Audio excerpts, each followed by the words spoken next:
தமிழ்நாடு சட்டமன்ற தேர்தலை ஒட்டி முதலமைச்சர் ஸ்டாலின், எதிர்க்கட்சித் தலைவர் எடப்பாடி பழனிசாமி, நாம் தமிழர் கட்சி ஒருங்கிணைப்பாளர் சீமான் மற்றும் தவேக தலைவர் விஜய் ஆகியோர் பரப்புரை மேற்கொண்டு வருகின்றனர்.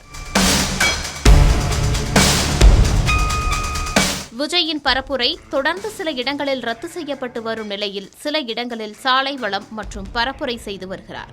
இந்நிலையில் தவேக வேட்பாளர்களை ஆதரித்து அக்கட்சித் தலைவர் விஜய் நேற்று சென்னையில் டி நகர் மற்றும் நுங்கம்பாக்கம் ஆகிய பகுதிகளில் சாலை வளம் மற்றும் பரப்புரையில் ஈடுபட்டார்.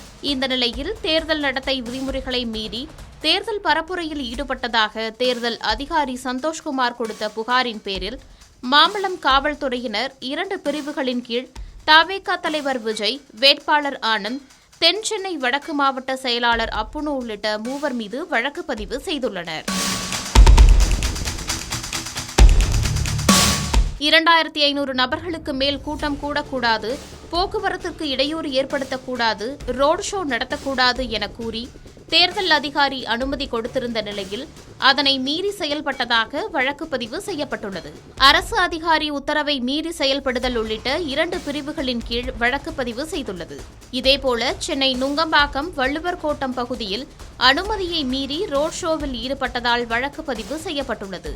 தவேக தலைவர் விஜய் மற்றும் 1000 விளக்கு தவேக வேட்பாளர் ஜேசிடி பிரபாகர் ஆகிய 2 மீது நுங்கம்பாக்கம் காவல்துறையினர் வழக்கு பதிவு செய்துள்ளனர். பொதுமக்களுக்கு தொல்லை ஏற்படுத்துதல், தேர்தல் நடத்தை விதிமீறுதல் உள்ளிட்ட 2 பிரிவுகளின் கீழ் வழக்கு பதிவு செய்யப்பட்டுள்ளது. சென்னை வேப்பேரி பகுதியிலும் அனுமதியின்றி ரோட் ஷோ ஈடுபட்டதால் காவல்துறையினர் வழக்கு பதிவு செய்துள்ளனர். இதில் தவேக தலைவர் விஜய் மற்றும் எழும்பூர் தொகுதி தவேக வேட்பாளர் ராஜ்மோகன் ஆகிய 2 மீது வேப்பேரி காவல்துறையினர் பொதுமக்களுக்கு தொல்லை ஏற்படுத்துதல், தேர்தல் நடத்தை விதிமீறுதல் உள்ளிட்ட 2 பிரிவுகளின் கீழ் வழக்கு பதிவு செய்துள்ளனர். ஏற்கனவே பெரவள்ளூர் காவல் நிலையத்தில் விஜய் மீது தேர்தல் விதிமீறல் வழக்கு பதிவு செய்யப்பட்டுள்ளது. இந்த நிலையில் தற்போது 3 வழக்குகளும் விஜய் மீது பதியப்பட்டுள்ளன.